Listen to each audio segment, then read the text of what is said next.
Not all abusers are necessarily narcissists, but all narcissists are abusers. They don't care enough to continue this lasting change because it's not a change from within. It's not a change that they actually feel like they need to make.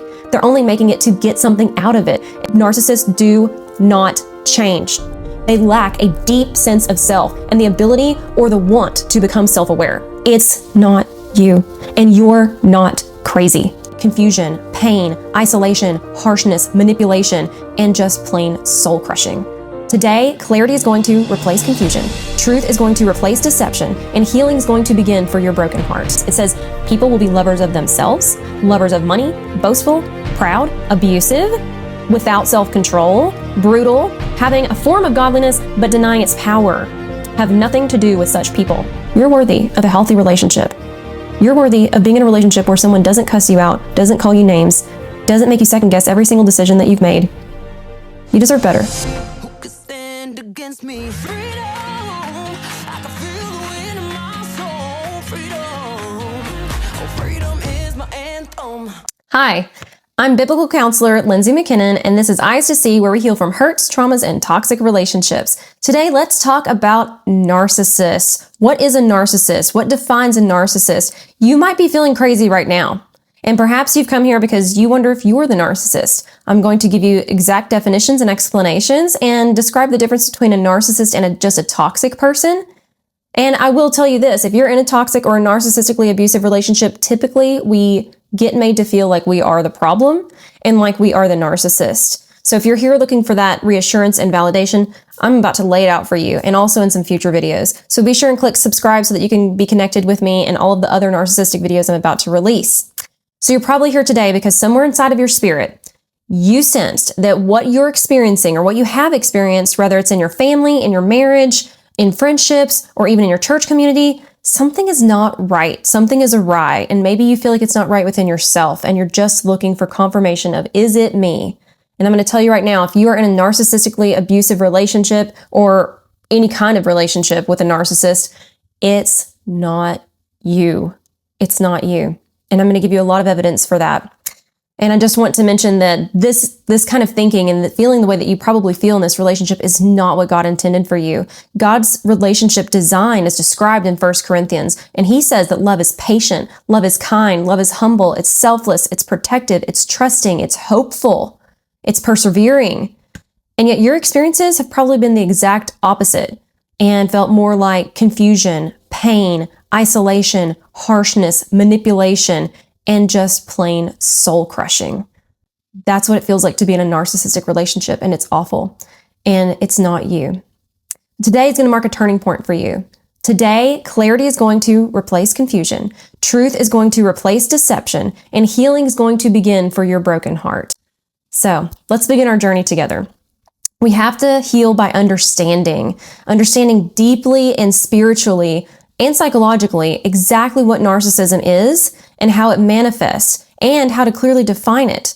Understanding it is the first critical step towards actual freedom for you and that weight lifted off of your shoulders. So narcissism, it's a big word. It gets thrown around a lot. People call people narcissists when they get upset with them, when they don't like the way things are going, and narcissists even will throw that word at you when they're not getting their way. So exposure to toxic and narcissistic relationships is honestly the number one health concern of our generation, of our time right now. It really is. Narcissists are killing us. They take years off of our lives. Research shows that difficult, toxic, manipulative, and invalidating relationships, once those are removed from someone's life, their health instantly improves. Instantly. They engage in healthier behaviors. Their sleep restores. Their sense of meaning and purpose all improve. Every single predictor of health and wellness improves immediately when a toxic or narcissistic person is removed from someone's life. So I want to encourage you in that understand this. It does take years off of your life to stay in these types of relationships. You can't get those years back, of course, that you already spent, but you can restore your health before it's too late. And you have to remove the person usually to do that. So when we talk about narcissism, we're not talking about just arrogance and vanity, just regular arrogance and vanity. We're discussing something much deeper, much darker, much more destructive. And narcissism at its core is a pathological pattern, and it's characterized by this: entitlement, manipulation, exploitation, grandiosity, arrogance, self-centeredness, very poor frustration tolerance, inability to handle any criticism or feedback, because usually feedback, even if it's not the way that they wanted it to sound, feels like criticism to them. They are envious of others, or they think others are envious of them.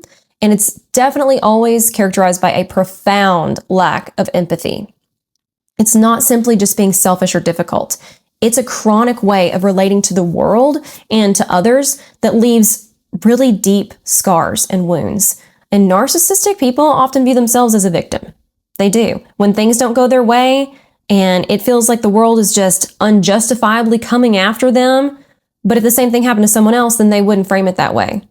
Or they would tell you, oh, you just always play the victim. That's where it comes in, where we start to think that it's us, because they will always project those things on you. But the two things that are always at the base of narcissism is control and entitlement. So the entitlement, the grandiosity, the arrogance, all of it are actually defense mechanisms. They're defenses against a very core, deep sense of insecurity in the narcissist and shame. So anything that activates that shame, like they don't get their way, they get broken up with, they're not getting the answers that they want from someone, then we see that come out as anger. Whereas other people, when they experience shame, when you and I experience shame, we experience sadness and we go inside, we experience guilt. But the narcissistic person turns that into anger and lashes. And that's where you get that narcissistic rage. So from a psychological perspective, narcissistic personality disorder sits at the extreme end of what we call the narcissistic spectrum. And so if you think of it as a spectrum, some people might have mild narcissistic traits like selfishness or arrogance. We're all selfish or arrogant at some point in our life. We are. But at the other end, the more we get towards NPD, there's just a profound existence of all of these traits or multiples of these traits, and they profoundly harm the people around the narcissist. The narcissist is usually just fine because honestly, they don't care. So how do we reconcile this, psychological understanding with our faith as Christians? And I love this scripture because it's really important to think about. Scripture repeatedly warns us about such people and such behaviors. In 2 Timothy, it vividly describes narcissistic behaviors in the last days. It says, people will be lovers of themselves, lovers of money, boastful, proud, abusive, without self-control, brutal, having a form of godliness, but denying its power. Have nothing to do with such people, is what the Bible says. So you might be thinking about that and like, geez, I'm married to one of those. And the Bible's telling me not to have anything to do with those people. What do I do? We'll talk about that in further videos. Those things, those characteristics cannot coexist with true love. Love as it's defined by Christ. The patience, the kindness, the selflessness. That can't exist with these traits that I just named of you, that we're warned about. So when I get asked plenty of times, can narcissists love? That's a question that everybody seems to ask me because we're looking for that validation that they actually do love us, that they don't mean this harm to us. Surely the person that we love and that we trust isn't actually mean and evil towards us. It's a very hard and stark realization to understand that they love, but they can only love to a certain depth. When we love, when people without narcissistic personality types love, we love on a deeper level, at a depth. When a narcissist loves, they can only go so deep. They can only go so deep. And this might be an ugly comparison, but it's the best one I've got. When you come home and your dog runs up to you, it loves you. You know your dog loves you. You know your pet loves you. But it doesn't love you like you love. It can't. It literally doesn't have the capability. We have to come to the profound realization that the narcissist in our life also cannot and will not love us on the level or deeply emotionally connect with us on the level that we are always asking, that we are always searching for, that we are always bending and breaking ourselves in hopes that they will return and reciprocate. It's not going to happen. They don't have the capability. They just don't. But recognizing narcissistic behavior is not judgmental or unloving. In fact, it's really wise discernment, and it's a biblical command to guard your heart, to guard your soul, and to guard your dignity. So I want to point this out too, that not all abusers are necessarily narcissists, but all narcissists are abusers. their personality type, the traits of that personality type, where they lash on people and the things that they do to others around them and the manipulation that everybody else has to endure, by definition is abuse. So if you have a narcissist in your life, if you're in a relationship with a narcissist, you are probably enduring abuse, whether you want to acknowledge that word or not. I didn't want to acknowledge that word for a very long time. I was in denial about using the word abuse. I didn't want to be a victim. I didn't want to just throw that word around. But when we get down to the brass tacks of it, it's abuse. Their behavior is abusive. You are enduring abuse in this type of relationship. So what is narcissism versus just toxic behavior? Because not everyone who hurts us is a narcissist. Toxic individuals might be moody and critical and negative or inconsiderate as well, but they can often reflect. They'll apologize authentically and show lasting change.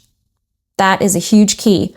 Narcissists see relationships as tools. They are transactions and they serve their desires, their wants, their needs. They get the feed from it. And so empathy is nearly impossible for them because their primary concern is themselves. They're so selfish.